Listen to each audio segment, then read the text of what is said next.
And are we allowed to give that to them? No, the patch.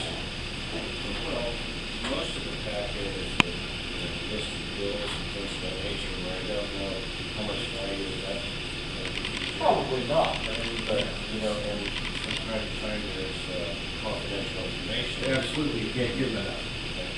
But aside from that, I think March is what provides the confidential insurance to any of these people. If you're satisfied what you're getting from council members now, that's okay. But if you want something, Well, I don't know how much I want to discuss this in public forum. no, why don't you give Mr. Gabriel a call and see what he says? Definitely.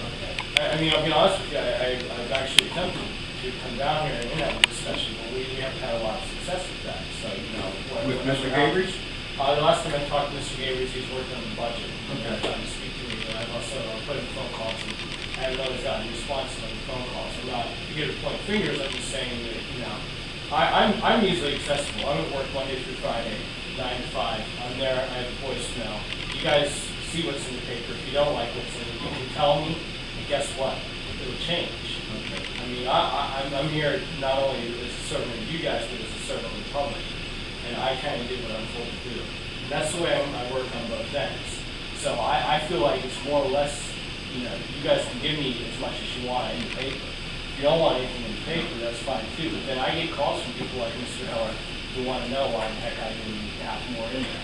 Well, You know, where is this money going and that kind of thing. Again, I understand where Mr. Gabriel is coming from. I don't think that the line by line items, I mean, let's be honest with you, it's tedious. There's no reason, nobody's going to, as a writer, nobody wants to read that anyways. But I think that we should be given an option to look at some of those key points themselves and make decisions. my question is, from reading his letter to the editor, I get the impression that he wants you to put the whole meeting in the paper. First of all, I don't think you'd want to, I don't think you can, and I don't think your editor would allow you to do that. No, absolutely. Personally, speaking for myself, I think you do a hell of a good job. Well, you know, the thing I do is I compare the numbers, and as you saw in the last one, I said this is what the budget is now, and this is how much over it was from last year. I think those kind of general numbers give people around that idea. You know, your budget's moving up about 120,000, which, by the way, I don't think sounds to me like a terrible number, because I don't know a whole lot about finances, but when you